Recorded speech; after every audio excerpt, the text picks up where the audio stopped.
부활절이며 총회에서 제정한 장애인 주일 및 총동원 전도 주일입니다. 살아계신 하나님께 신령과 진리로 예배드리겠습니다.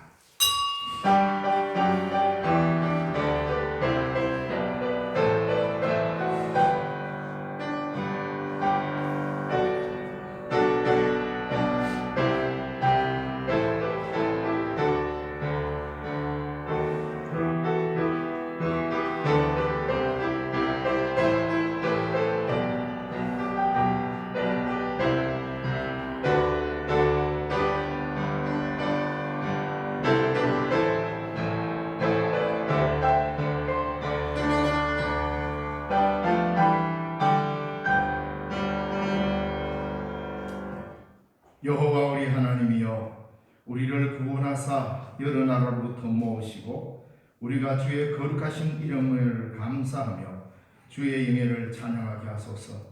여호와 이스라엘의 하나님을 영원부터 영원까지 찬양할지어다. 모든 백성들아 아멘 할지어다. 할렐루야 아멘. 찬송과 영광과 존귀를 세세무궁토록 받으시기 합당하신 살아계신 하나님 아버지, 이 거룩한 주일에 부활절의 아름다운 감격을 가지고 함께 주 앞에 예배하러 모였습니다. 사망의 권세를 이기시고 무덤의 문을 깨치시고 인간의 최종적 목적지는 무덤이 아니라 새롭게 살아나는 부활임을 우리에게 다시 한번 은혜를 더하여 주시고 이 땅의 모든 삶을 부활로 이끌기를 원하시는 주님의 그 큰 은혜를 기억합니다. 주님이 다시 사신 부활절을 기억하고 우리 또한 부활의 삶을 살고자 다짐하며 이 자리에 함께 예배의 자리로 모여 사오매 이곳에 주께서 복의 복을 더하여 주시고 하나님의 크신 일들을 잘 감당하는 주의 역군들이 되게 하여 주옵시며 우리 예배를 훈련하여 주옵소서. 또한 장애인 주일로 지킵니다. 이 땅의 기준이 건강한 우리들의 발걸음이 아니라 연약하고 움직이기 어려운 또는 힘겨워하는 연약한 그 장애인들이 이 땅의 표준이 될 수 있도록 도우시고 이를 위하여 교회가 힘을 모으며 살아갈 수 있도록 도와주시옵소서. 세월호가 있은 지 8년이 지났습니다.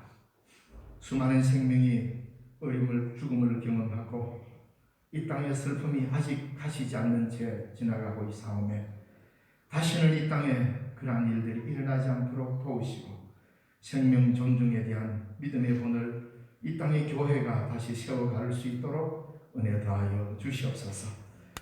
이 시간 부활의 감격이 다시금 우리 가슴 속에 살아나게 하시고 부활의 주님과 동행하는 우리의 삶이 되게 하여 주옵소서.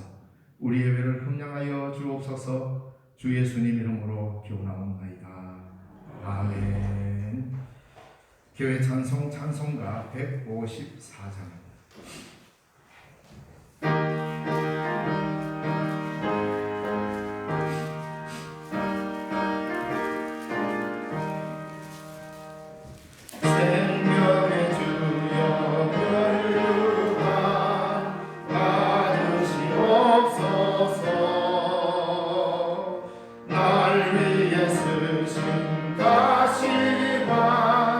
나 기억합니다.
성시교도 교동문 133번 찬송가 뒤쪽 교동문 133번 부활절 1번의 말씀입니다.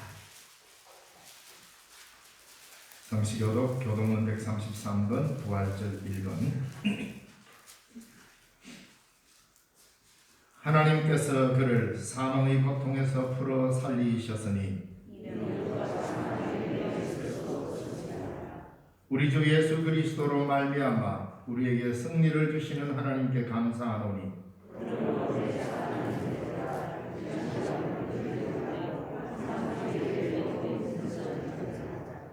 이 말을 할 때에 예수께서 친히 그들 가운데 서서 이르시되 너희에게 평강이 있을지어다 하시니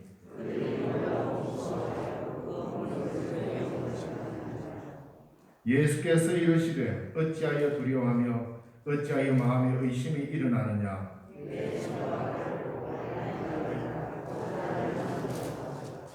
영은 살과 뼈가 없어되 너희 보는 바와 같이 나는 있느니라.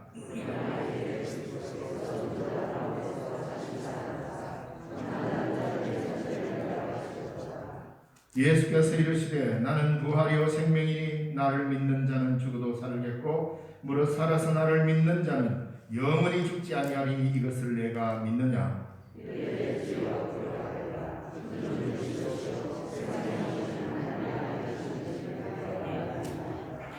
아멘. 나는 전능하신 아버지 하나님 천지의 창조주를 믿습니다. 나는 그의 유일하신 아들 우리 주 예수 그리스도를 믿습니다.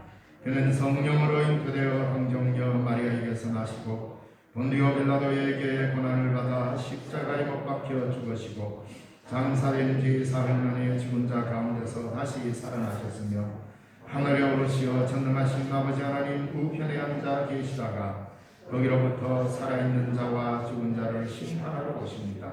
나는 성령을 믿으며 거룩한 공교회와 성도의 교제와 죄를 용서받는 것과 몸의 부활과 영생을 믿습니다.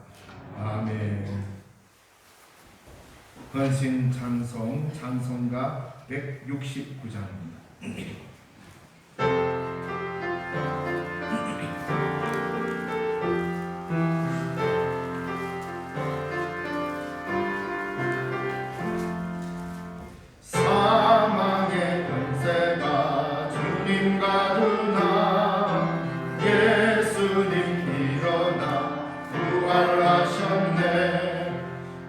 부활하신 주 승리하셨네.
찬양하리로다. 부활하신 주 찬양할지라. 할렐루야 할렐루야 할렐루야 할렐루야. 김성년 장로님 기도해 주시겠습니다.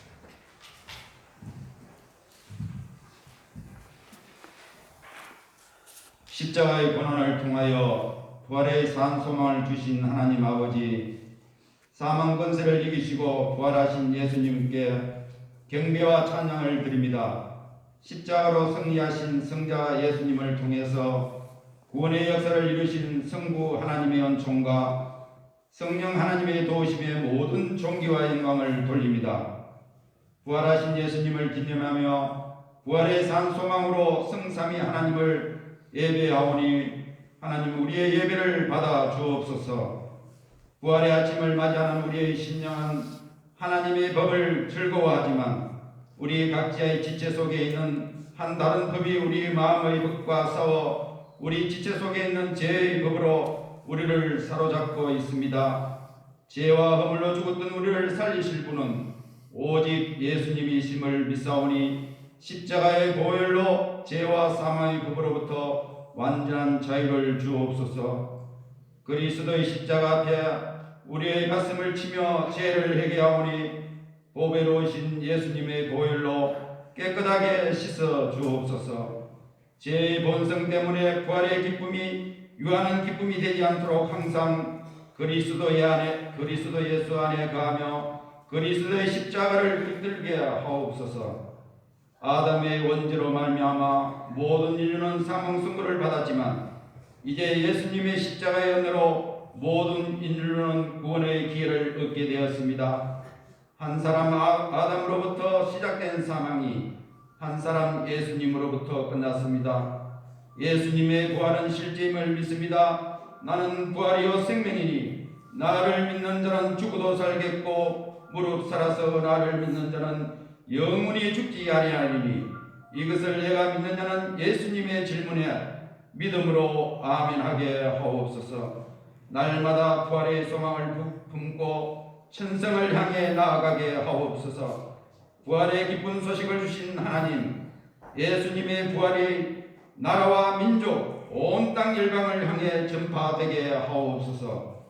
경제적인 문제와 건강의 문제 등 다양한 문제로 고통 중에 있는 이 땅의 백성도 부활의 기쁜 소식을 믿어 유한한 세상의 일을 벗고 구원과 영생의 기쁨을 누리게 하옵소서. 우크라이나, 미얀마 전쟁 속에 고통받는 자들과 기근 등 갖가지 죄로 고통을 당하는 열병의 백성에게도 부활하신 예수님이 찾아가 주소서. 저들이 안고 있는 모든 무거운 짐으로부터 해방시켜 주옵소서. 이번 동해안 산불로 인해 모든 것을 잃고 절망 가운데 있는 사람들에게도 부활의 소망으로 다시 일어서도록 은혜를 베풀어 주옵소서. 하나님 아버지, 이 나라와 이 민족을 긍휼히 여겨 주옵소서. 주님의 강한 팔로 붙들어 의의 길로 인도하여 주시옵소서.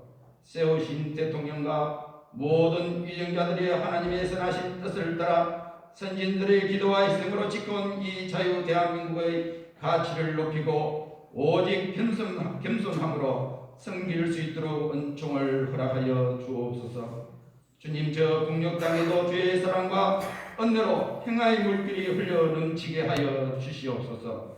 그리하여 전쟁의 야욕을 버리고 이제 남과 북의 정상회담을 통하여 평화적인 공존을 통한 통일을 이루어갈 수 있도록 하나님 이끌어 주시옵소서.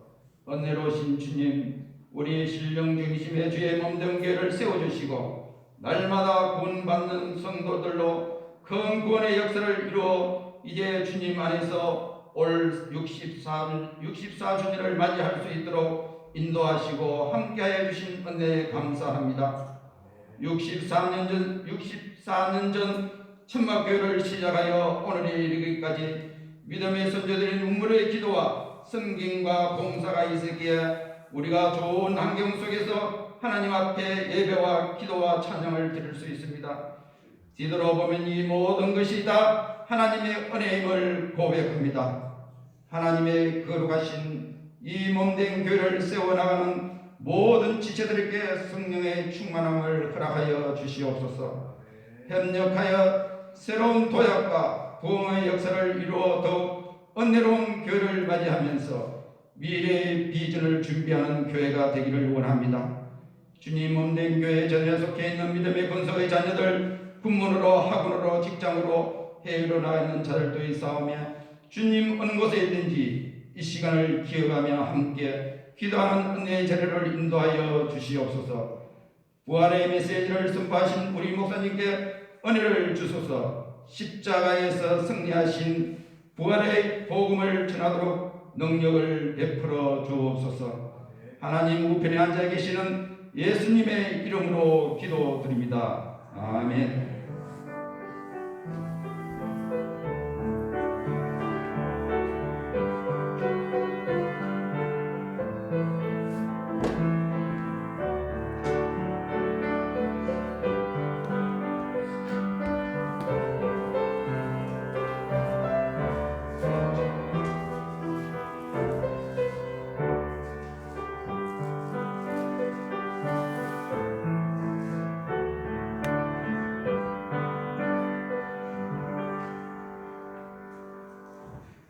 이 시간 우리에게 주시는 하나님의 말씀은 마가복음 16장 1절에서 8절 말씀입니다.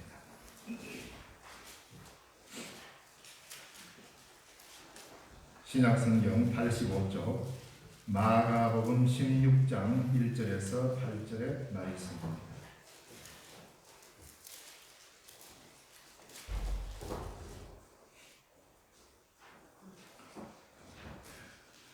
봉독해 드리겠습니다. 안식일이 지나매 막달라 마리아와 야고보의 어머니 마리아와 또 살로메가 가서 예수께 바르기 위하여 향품을 사다 두었다가 안식 후 첫날 매우 일찍이 해돋을 때에 그 무덤으로 가며 서로 말하되 누가 우리를 위하여 무덤 문에서 돌을 굴려주리요 하더니 눈을 들어본즉 벌써 돌이 굴려져 있는데 그 돌이 심히 크더라. 무덤에 들어가서 흰 옷을 입은 한 청년이 우편에 앉은 것을 보고 놀라매 청년이 이르되 놀라지 말라. 너희가 십자가에 못 박히신 나사렛 예수를 찾는구나. 그가 살아나셨고 여기 계시지 아니하니라. 보라, 그를 두었던 곳이니라. 가서 그의 제자들과 베드로에게 이르기를 예수께서 너희보다 먼저 갈릴리로 가시나니 전에 너희에게 말씀하신 대로 너희가 거기서 배우리라 하라 하는지라. 여자들은 몹시 놀라 떨며 나와 무덤에서 도망하고 무서워하여 아무에게 아무 말도 하지 못하더라. 아멘. 김동미 집사님 하나님 앞에 찬양으로 영광 돌리겠습니다.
반갑습니다.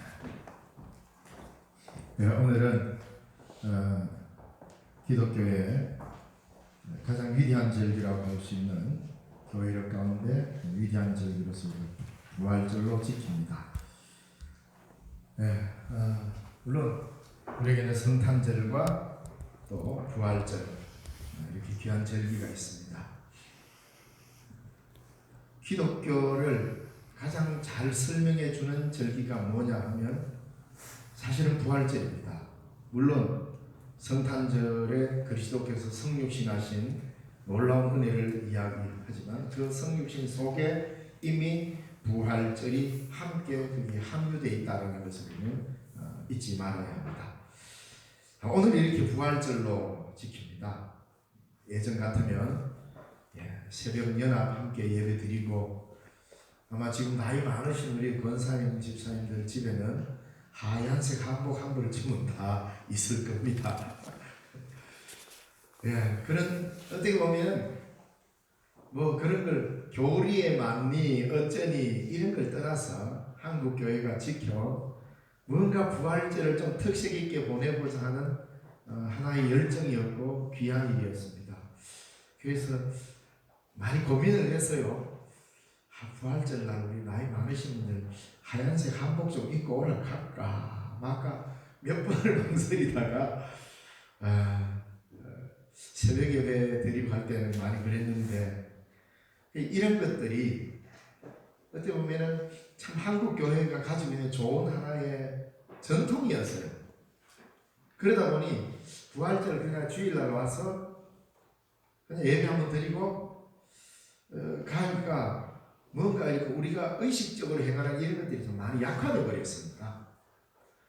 서양에는 지금 우리도 뭐 계란을 삶아서 이렇게 서로 나눕니다만은 오늘 우리가 계란을 삶아서 나누는 것과 서양 교회가 계란을 삶아서 나누는 것은 조금 내용 차이가 있습니다. 그러니까 뭐 그것도 하지 말자는 게 아니라 아주 귀한 일이니까 서로 부활절이라는 것을 알리고 나누는 것은 매우 소중합니다. 그래서 우리 어르신들 그 한복에 조미 하나라도 덜 쓸기 전에 내년에는 한번 입어야 안 되겠나라는 그런 생각도 해봅니다. 잘 간직해 두셨다가 내년 부활절에는 그래도 그렇게 정성을 들이고 잘 준비해 놓은 옷도 한번 입어보는 것도 괜찮을 것 같습니다. 왜냐하면 특별한 주일이고 남다른 주일이다라는 이런 생각을 우리가 가질 필요가 있습니다. 왜냐하면 이거는 외국에는 이런 전통이 없어요. 한국 교회가 갖고 있는 좋은 전통이니까 이런 것도 한번 살려도 되지 않을까 그런 생각합니다. 이 부활절 우리는 사실 예수님이 부활한 것을 기념하는 기념일이 아닙니다. 이날 많이 착각을 하는 경우가 있는데 예수님이 2000년 전에 죽으셨다가 십자가에서 죽으셨다가 부활했으니까 그날이 참 대단한 날이다 이래서 그 날을 기념하는 기념식장이 아닙니다. 교회는 예수의 부활과 그 부활이 나도 부활에 참여하는 예수님의 부활은 인류에게 있어서 죄와 사망의 권세를 패하시고 더 이상 인생의 마지막 종착이 죽음이요 무덤이 아니라 그 무덤 너머에 있는 또 다른 새 생명의 세계가 마지막이라고 하는 것을 기억하고 그걸 다시 다시면서 우리도 그 생명을 향하여 나아가겠다는 결단하는 그러한 날로서 그리스도를 따르겠다는 이 자리가 부활절인 것입니다. 그래서 많은 경우 물론 연합으로 모여서 뭐 기독교 연합회 많은 교회들이 연합으로 모여서 부활절 연합 예배를 드리는 것 굉장히 귀한 일이고 함께 함으로써 서로 또 믿음을 나누는 것도 매우 중요한 일이지만 그것이 하나 기념식장이 되어버리면 기독교를 크게 오해하게 만드는 그런 자리가 될 것입니다. 우리가 기독교인으로 사는 이유, 내가 예수 믿는 이유가 구체적으로 무엇인지를 모르면 그것을 올바른 신앙이라 할 수 있을까? 일반 종교와 그리스도인들의 신앙 형태는 전혀 다른 가치를 가져야 한다 이 말입니다. 그것은 일반적인 종교인처럼 즉 내가 예수 믿고 남이야 어찌 되든 나만 천당 가면 된다는 것 그리고 내가 천당 가는 것만 해결되면 그것이 끝이다. 만약에 그렇게 된다면 그건 성경적 신앙이 아닙니다. 성경은 우리에게 예수를 믿는 것만이 구원에 이른다고 분명하게 가르치고 있지만 그 구원에 이르는 길들을 성경은 독특하게 이야기를 하고 있는 것입니다. 다시 말하면 남이야 믿든 안 믿든 상관없고 이 땅이 어찌 되든 상관없고 하나님이 만드신 창조 세계가 어떻게 되든 상관없고 그래서 내만 예수 믿고 예수 믿어서 마치 이 세상에서 뽑혀서 올라가듯이 핀셋으로 뽑혀 올라가듯이 뿅 올라가서 천당 가버리는 이런 신앙적 구조는 성경적인 생각, 성경적인 가르침이 전혀 아니라 이 말입니다. 그거는 기독교가 생겼을 때에 기독교를 가장 힘들게 만들었던 영지주의가 말하는 구원론입니다. 기독교와 가장 힘겹게 싸우고 기독교에 있어서 가장 큰 적으로 400년간 피를 흘리며 싸운 이단이 영지주의입니다. 그런데 우리의 신앙이 왜 그게 편하거든. 그게 매력이 있습니다. 나는 아무것도 안 해도 예수님이 알아서 뿅 건져주시고 하면 되는 이런 신앙 구조로 가버리기 때문에 예수 믿기가 참 편합니다. 내 할 것 마음대로 다 하고도 구원이 보장되어 버리기 때문에 이게 굉장히 위험한 거죠. 왜냐하면 영주주의가 그랬거든요. 내가 몸으로 짓는 죄는 더 이상 내 영혼에 그 죄가 영향을 미치지 못한다 생각하면서 쾌락주의로 가기도 하고 금욕주의로 가기도 하고 별 희한한 방식으로 그들의 신앙을 유지하면서도 말하기를 내 영혼은 구원받았다.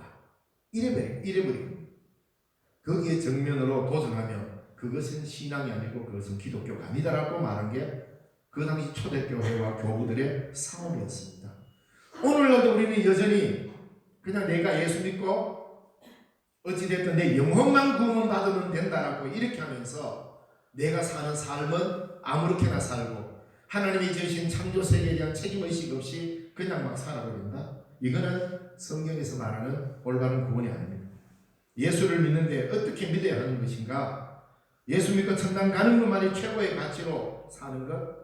그것만 가지고는 안 된다는 말입니다. 무슨 말인가 하니 우리는 예수님을 따르는 삶으로 나아가야 합니다. 그래서 예수님께서는 계속해서 복음서에서 우리에게 강조한 게 뭡니까? 누구든지 나를 따르려거든 누구든지 나를 따라야 나 있는 곳에 간다 그랬습니다. 예수님을 따르지 않고도 예수님이 있는 곳에 간다라고 가르치는 게 거짓 복음이죠. 그래서 예수님이 마태복음에서 가장 강력하게 비판할 때 쓴 말이 뭐냐? 너희들은 입으로만 주여 주여 하는구나. 어떻게 하는 사람이 주여 주여 하는 자마다 다 천국에 갈 것이 아니라 아버지의 뜻대로 행하는 자가 그곳에 간다라고 말씀하셨듯이 우리에게 있어서 신앙의 가장 중요한 것은 예수를 따르는 우리의 신앙은 예수님을 따라 예수님의 뜻을 이루어가는 것입니다. 그것은 바로 하나님의 나라를 이루어 나가는 것입니다. 우리가 예수 믿는 가장 큰 이유는 바로 이 땅에 하나님의 나라를 이루려는 선한 싸움을 싸우는 것입니다. 이러한 선한 싸움을 싸울 생각은 안 하고 그냥 죽어서 천당만 가면 모든 게 끝난다고 여기는 것은 성경을 오해한 것입니다. 하나님의 나라를 이루어 나가는 그 길을 주님은 우리에게 직접 보여주셨습니다. 이렇게 살아야, 이렇게 가야 하나님의 나라가 이루어지고 이렇게 살아야 하나님의 나라 완성을 향해 나아간다 하면서 우리에게 그 삶의 표본을 정확하게 보여주셨습니다. 그게 바로 십자가를 지심으로 말합니다. 하나님의 나라는 우리가 가진 완력으로, 권력으로, 힘으로 되는 게 아닙니다. 십자가를 짐으로 내가 너의 발을 씻김으로 하나님의 나라는 머리 끝에서 오는 것이 아니라 먼저 발바닥을 씻김으로부터 오는 나라가 하나님의 나라입니다. 십자가는 우리 모든 기도의 응답이요 십자가는 우리의 기도의 이룸입니다. 예수님은 하나님의 나라를 십자가로 이루셨습니다. 우리도 동일하게 십자가를 짐으로써만 하나님의 나라를 이루어갈 수 있습니다. 세상의 나라는 권세와 권력으로 쟁취하고 세워가지만 하나님의 나라는 연약하고 힘이 없어 죽어가는 모습 같지만 반드시 십자가를 지는 일을 통해서만 이루어지게 되어 있습니다. 주님이 지신 십자가를 외면하고 종교적 열정과 인간적 힘으로 이루려고 한다면 그것이야말로 사탄의 계략이요 우리 주님을 넘어지게 하는 원수입니다. 그래서 마태복음 16장 16절 이하에 주는 그리스도시요 살아계신 하나님의 아들이십니다라는 그 멋진 고백 앞에 우리 주님은 그를 칭찬했습니다. 이걸 알게 한 이는 혈육이 아니라 하나님께서 알게 했다. 그래하고는 예수님이 이제는 아름다운 고백, 주는 그리스도라는 멋진 고백을 한 그리스도인으로서의 삶을 살기 시작한다고 주님은 그에게 이야기를 했는데, 예루살렘에 올라가서 십자가 질 걸 이야기하니까 방금 고백한 그 사람 베드로가 주여 절대로 그런 일이 있어서는 안 됩니다라며 예수님을 뜯어말렸습니다. 그럴 때 예수님은 그를 향하여 사탄아, 너는 나를 넘어지게 하는 자로다. 십자가의 길을 정당하게 걷는 것을 방해하는 게 사탄입니다. 그 방법이 어찌됐든 야 그래가 되겠나, 그래 맥없이 그렇게 해가 되겠냐, 그래 힘없어 되겠냐, 이렇게 하면서 오히려 비아냥거리고, 그래도 하려면 힘이 있고 권력이 있고 뭔가 대단한 능력이 좀 있어야 이루지. 아니, 그렇게 하면서 십자가의 길을 호도하는 게 바로 사탄입니다. 적어도 세상 좀 잘 살게 만들려면 이 돌들이 떡이 되게 해야 되는 거 아니냐고. 그런 능력을 요구하는 것이 세상입니다. 근데 우리도 동일하게 그런 능력으로 하나님의 나라를 이룰 수 있다고 착각하고 사는 거예요. 근데 예수님은 그 모든 것들을 다 거부하고 오로지 자기에게 주신 십자가를 짐으로써만 하나님의 나라를 이루어 갑니다. 그런데 세상의 눈에는 그 모든 것이 감추어져 있어요. 아이고 드디어 끝장났구나. 3년간 실컷 따라다녔는데 돌아오는 건 아무도 없구나. 다 도망가 버렸습니다. 모두 다 절망했습니다. 그리고 예수님을 십자가에 못 박아 죽인 그들은 회개를 부릅니다. 드디어 해결을 했다고. 세상은 여기까지밖에 못 봅니다. 그러나 우리가 믿음을 가졌다는 것은 뭡니까? 그 너머에 주님이 부활의 놀라운 역사가 일어난다는 것을 믿는 사람이 그리스도인 아닙니까? 주님이 지신 십자가를 외면하고 종교적 열정과 인간적 힘으로 이루려 한다면 이건 사탄의 계략입니다. 십자가가 하나님의 나라를 이루는 능력이라는 것은 인간의 눈에는 감추어진 것이요 믿음의 눈으로만 볼 수 있는 것입니다. 그래서 십자가 없는 하나님의 나라는 다 가짜고 헛개비일 뿐입니다. 대단해 보여도 멋들어지게 보이도 우리 눈에 보암직도 하고 먹음직도 하고 탐스럽게 알만도 하고 지혜롭게 알만도 하고 다 멋있어 보이는 인간적 눈으로 볼 때 대단해 보이지만 십자가가 없는 하나님의 나라, 십자가를 통하여 이루지 않는 하나님의 나라는 다 가짜란 말입니다. 인간을 출세시켜 줄 것 같고 인간을 대단한 사람으로 만들어 줄 것 같고 내가 그곳에서 영원을 향유할 것 같지만 십자가를 경험하지 않고 십자가를 지지 않고 이룰 수 있는 그 모든 것들은 다 헛것이요 그 마지막이 무덤입니다. 십자가 없이는 부활도 없습니다. 십자가와 부활은 별개의 사건이 아니고 십자가와 부활은 하나의 하나님의 하나의 계신 사건입니다. 이 둘을 분리하는 순간 기독교의 복음은 매우 기형적인 아주 잘못된 복음이 되어버립니다. 왜? 십자가만을 강조하면 고행의 종교로 가게 됩니다. 반대로 부활만 이야기하면 영광의 신앙으로 가버립니다. 둘 다 안 됩니다. 그렇기 때문에 십자가와 부활은 분리할 수 없는 하나입니다. 동전의 양면이란 말입니다. 그래서 십자가 그러면 당연히 거기는 부활도 이야기가 되어 있어야 되고 부활을 이야기하면 거기는 당연히 십자가도 함께 이야기되는 겁니다. 그리고 이 둘은 분리할 수 없는 하나님의 유일한 계시입니다. 십자가와 부활은 우리가 말을 쓸 때 말로서 표현하니까 십자가와 부활이라고 분리해서 말을 하지만 실제로 십자가 사건 그런 거기는 부활 사건이 함께 들어있고 부활 사건이라고 이야기하면 거기는 십자가 사건이 함께 들어있는 하나의 계시 사건이다 이 말입니다. 이렇게 이해하지 않으면 우리는 이걸 분리하는 순간 신학적으로 또 신앙적으로 매우 위험한 지경에 들어가게 됩니다. 십자가의 결과는 부활이요 부활의 원인은 십자가입니다. 그러므로 십자가를 이야기하면 그 속에 부활이 있고 부활을 이야기하면 그 속에 십자가가 있는 것입니다. 십자가의 길을 걷지 않고 부활의 영광에 이를 수는 없습니다. 그 십자가의 길을 갈 수 있는 것, 그것 자체가 은혜란 말이에요. 내가 고난의 길이지만 주님이 가신 길이기에 이 세상 많은 삶 가운데 내가 선택함을 받아 이 고난의 길을 걸을 수 있다는 것, 그것이 은혜요, 그것이 축복이요, 그것이 하나님의 나라를 이루는 영광의 길인 것입니다. 그래서 그리스도인은 축복이 남다른 데 있습니다.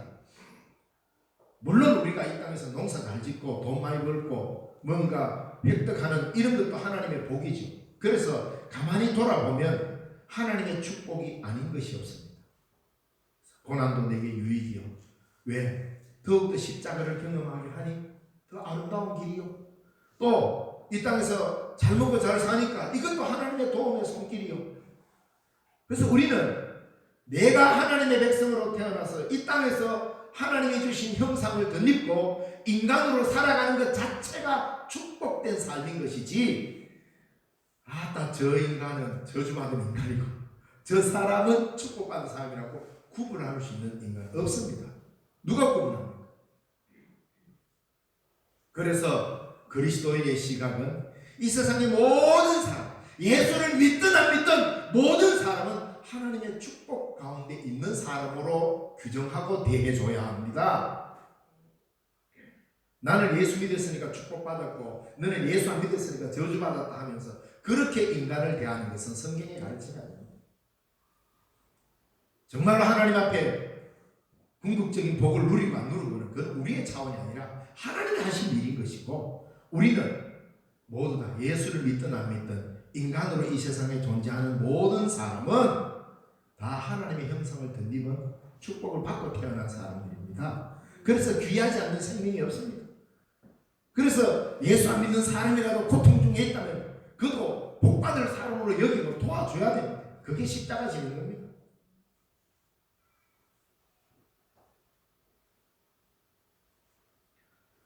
오늘 본문에 보면 우리 주님이 부활하신 날 예수님을 사랑했던 막달라 마리아, 야고보의 어머니 마리아, 그리고 살로메는 죽은 예수님의 시신에 향품을 바르기 위해서 미리 준비해 두었다가 그걸 바르려고 무덤을 향해 나섭니다. 그런데 큰 걱정이 생겼습니다. 남자라고는 아무도 안 가고, 이런 거 보면 남자들이 겁이 많은 것 같아요. 실제로 결정적인 일에는 겁 없이 달라드는 사람 다 여자인 것 같습니다.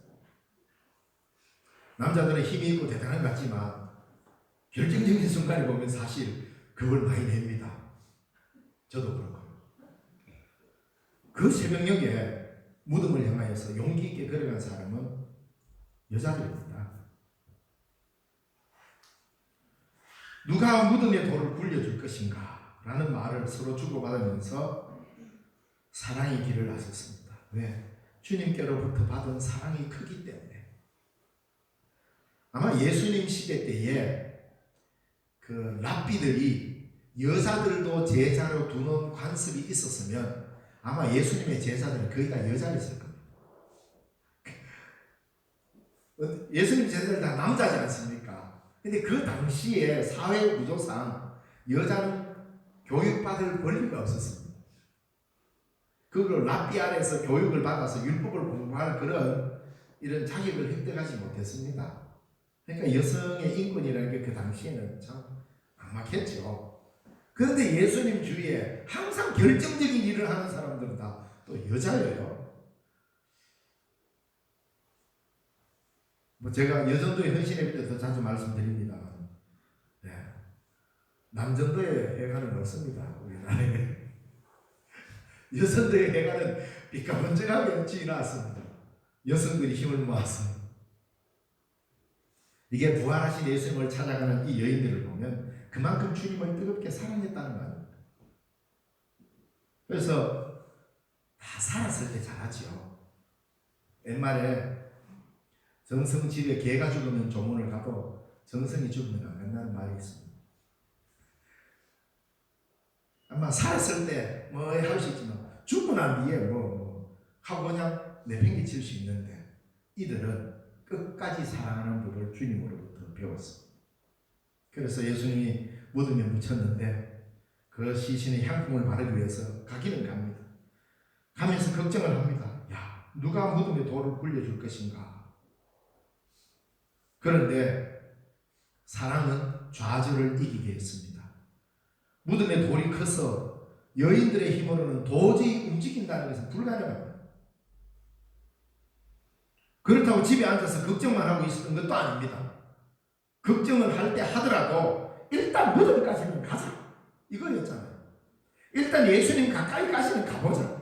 거기에 가서 막 우리가 문을 못 열고 거기서 막 한탄을 하던, 일단은 집에 있지 말고 무덤까지 가보자. 안식일도 지나고 하니까. 그래서 함께 길을 나섰습니다. 부활을 경험하는 놀라운 방법입니다. 아이고 뭐 되겠나 이거 하고 그냥 쭉 쳐져서 앉아 있으면 이 놀라운 광경을 볼 수 없습니다. 예수님의 무덤에 이르러서 눈을 딱 들어보니까 이미 무덤에 심히 큰 돌문이 이미 굴려져 있었습니다. 아무리 큰 돌로 굳게 닫혔어도 인간의 그 어떤 장애물도 예수님의 부활을 막을 수 없다는 거죠. 깜짝 놀랐습니다. 누구에게 부탁해서 굴려달라 할까? 제자들은 이미 다 도망가 버리고 없고 다시 만나려 하니까 시간도 없고, 어쨌든 무덤가에 갔더니 돌이 어떻게 해서 굴려졌는지 그거에 대한 정보는 없습니다. 그러나 무덤문을 열려버렸습니다. 뭘 말합니까? 어떻게 열려졌는지 알 수도 없고 구체적으로 어떤 방식으로 열렸는지 방법도 알 수 없습니다. 인간의 능력으로 부활을 막을 수 있는 길은 없습니다. 왜냐하면 인간의 능력으로 할 수 있는 최고의 결정적인 힘은 죽임입니다.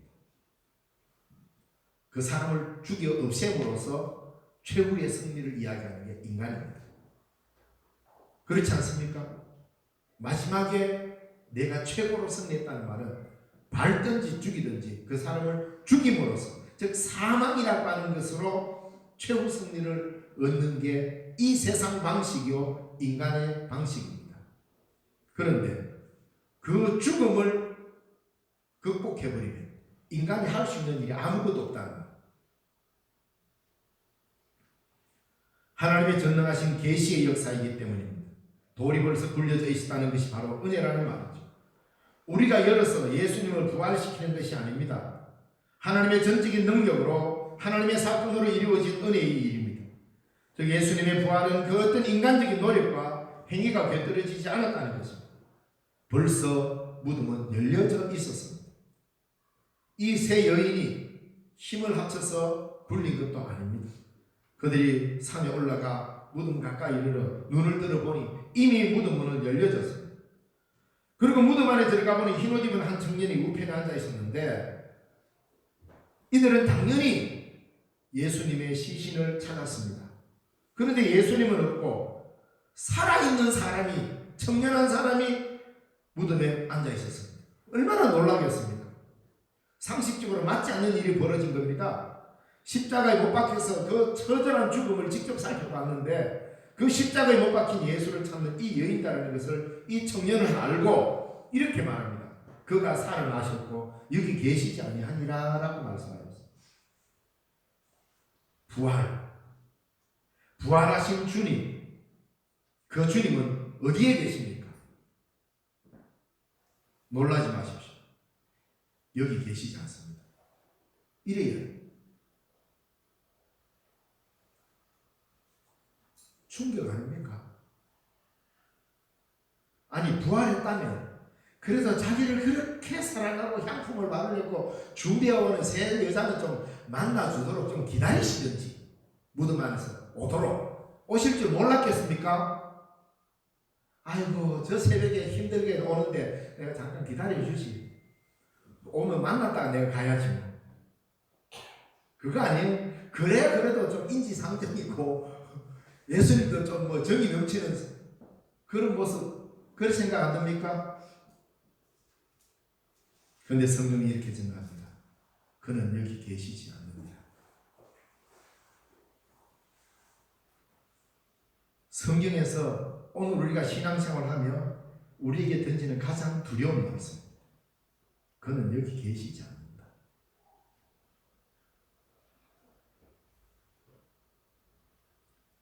이것이 우리가 얼마나 큰 실망이 될 때가 많습니까? 우리는 언제나 내가 원하는 모양으로 내가 바라는 대로 예수님이 내 곁에 있어 주기를 바라는 것을 신앙이라고 착각하고 살아요.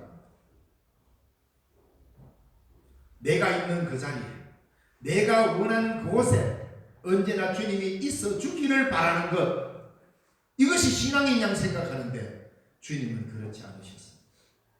바로 이 부활 사건은 그런 신앙을 통째로 까부시면, 왜? 그런 신앙은 인간들이 종교적으로 생각하는 일반 종교적 상황에서 생각하는 이야기들이다. 그러나 부활하신 주님은 그게 아닙니다.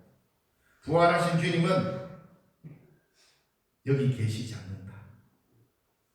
부활하신 그리스도가 살아나셨기에 우리는 그분을 가둘 수도 없습니다. 그리고 그분이 여기 없다는 것, 그것은 우리에게 1차적으로 절망으로 다가옵니다. 그러나 그 절망이 궁극적 희망으로 이끌어간다, 이 말입니다. 그분이 여기 계시지 않기 때문에 우리는 희망을 가질 수 있다, 이 말입니다. 그런데 우리는 그분이 내가 원하는 이곳에 없으므로 절망해버리고 맙니다. 부활의 신앙은 그런 것이 아닙니다. 우리는 종종 신앙이 좋다는 말은 뭐냐? 내가 있는 이 자리에, 내가 원하는 그곳에, 우리가 목적을 하고 일하려고 했던 그곳에 예수님이 계셔주고 나와 함께 예수님이 있어 줘야만이 그게 좋은 신앙이고 그게 든든하다고 생각했는데, 부활하신 주님은 살아나셨느니라, 그리고 여기 계시지 않느니라, 인간의 모든 생각을 뛰어넘어 버립니다. 여러분들은 예수님을 어떻게 믿습니까? 여러분이 원하는 곳에, 내가 원하는 자리에, 내가 바라는 그곳에 주님이 계셔주시고 내가 바랄 때에 그때 주님이 딱 와주시는 게 이게 신앙이라고 생각합니까? 그러면 빨리 꿈을 깨셔야 됩니다. 그건 신앙이 아닙니다. 새로 믿어요. 그게 뭡니까? 오늘 많은 기독교인들이 일반적 종교적 심리에 사로잡혀가 그렇게 믿고 있다, 이 말입니다. 그런데 그것은 먼저 믿어야 될 믿음이 아닙니다. 내가 원하는 곳에 주님이 와 계시고 내가 바라는 그곳에 주님이 계셔주는 이것이 우리에게 필요하지만 이게 1차적인 믿음이 아닙니다. 우선되는 믿음은 뭐냐? 내가 바라는 것이 아니라 주님이 원하시는 곳에, 주님이 가시는 그곳에 내가 가야 하는 것이고 주님이 말씀하신 그곳에 내가 있어야 그게 신앙입니다. 그럴 때 그곳에 주님이 내가 원하는 대로 와 계신다, 이 말입니다. 이해되십니까? 주님은 여기 계시지 않는다. 부활하신 주님은 여기 없다. 예수님의 부재, 예수님의 없음이 우리에게 절망으로 다가옵니까? 그러나 이 절망을 느껴야 진정한 주님을 만나는 희망으로 나아가게 됩니다. 돌이 벌써 굴려졌습니다. 안에 들어가 봤습니다. 주님이 계시지 않습니다. 놀랍더라고요.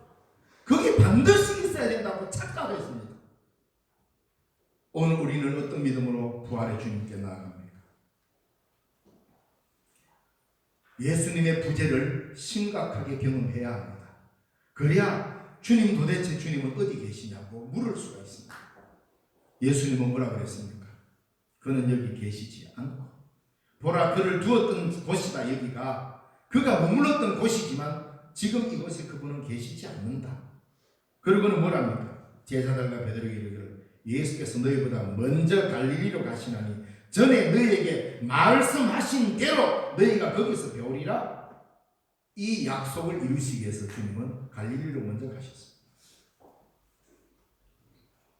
이 세 여인이 이 예수님을 경험, 예수님의 부재, 예수님의 없음, 이게 신앙의 출발입니다. 우리는 내가 필요할 때 언제든지 주님을 불러서 호출시킬 수 있다라고 착각하고 삽니다. 이게 바로 그 유명한 자급 가슬로스의 하나님입니다. 내가 필요할 때 공부를 언제든지 자급을